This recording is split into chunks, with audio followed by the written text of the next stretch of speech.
Founded in 2005, the Restorative Justice Project exists to promote fundamental change in the way we handle crime in our schools, prisons, and communities.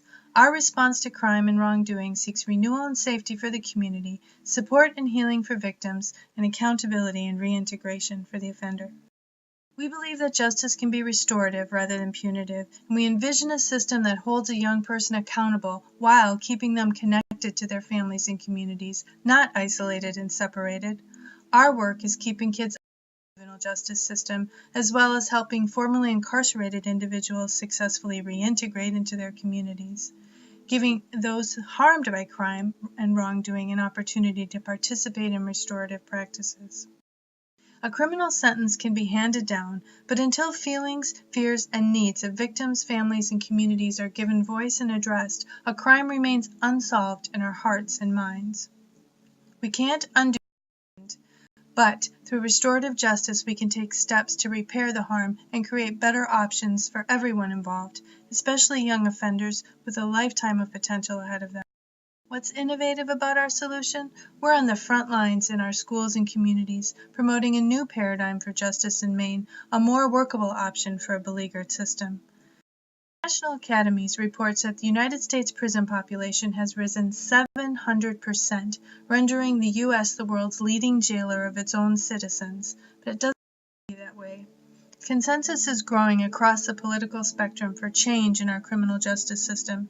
It costs too much and accomplishes too little, and it fails to repair the harm caused to the victim and the community. There is a better way.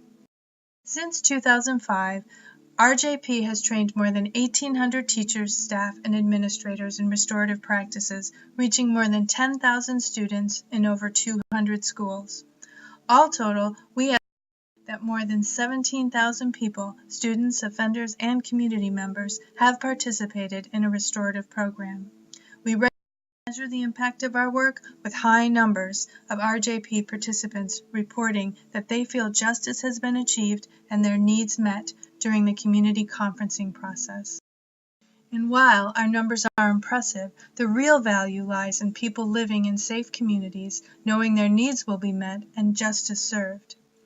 We have many stories of hope. In a courtroom just last week, one of our facilitators, an Encore volunteer, shared her positive experience with a young man who came to trouble after painting a large swastika on the side of a grocery store. After he appeared in court to share progress on his repair agreement, the judge came off the stand to shake his hand after hearing about his hard work. The prosecutor, who had been skeptical at the time of referral, was moved to tears. With the help of his mentor, the young man got his first ever library card to check out movies about the Holocaust as one requirement of his repair agreement. He gave the entire courtroom a report on what he had learned from watching Schindler's List. Imagine how differently this would look if punishment was the only option. Encore Prize resources will enable us to share our stories of impact and spread our work. We will create a communication and collaboration space to recruit more mentors and an online referral and matching system. This media-rich website will tell stories of impact and help attract more Encore talent as well as future resources. This investment will support us for many years beyond the initial grant period. In closing, thank you, Encore Prize, for this opportunity to spread restorative justice.